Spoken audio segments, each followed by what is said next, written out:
எங்கள் ஊரில் எங்கள் அத்தை துப்புரவு பண்ணி வேலை செஞ்சுட்டு இருக்காங்க. அப்போ ஒரு நாள் நான் பார்த்து இருக்கும்போது எங்கள் அத்தை குப்பைகளை இப்போ அள்ளி கொட்டிகிட்டு இருக்கும்போது எங்கள் அத்தை கையில் கிழிச்சிடுச்சு, பிளேடு கிழிச்சிடுச்சு. அப்போ நான் பார்த்து இருக்கும்போது எனக்கு ரொம்ப மன வலி ஏற்பட்டுச்சு.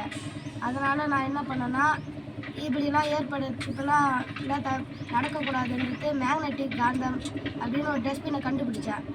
நாங்கள் எல்லோரும் கண்டுபிடிச்சிட்டு இருக்கும்போது இந்தமாதிரி குப்பை கொட்டினோடனே அடியில் இதுதான் மேக்னெட்டிக் காந்தம் குப்பை தொட்டி. இது ஃபுல்லாமே இரும்பால் ஆனது, நடுவில் மட்டும் காந்தம் இருக்கும்.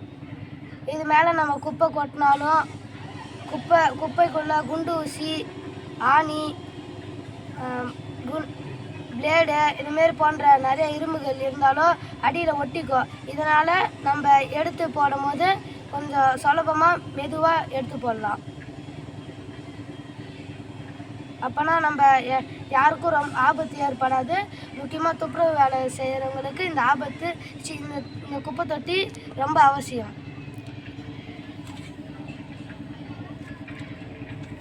பாருங்கள், இந்தமாரி குப்பை கொட்டும் போது இதுமாரி ஆணி இதெல்லாம் இருந்ததுன்னா இப்போ இந்த காந்தத்தால் இதை ஒட்டிக்கும்.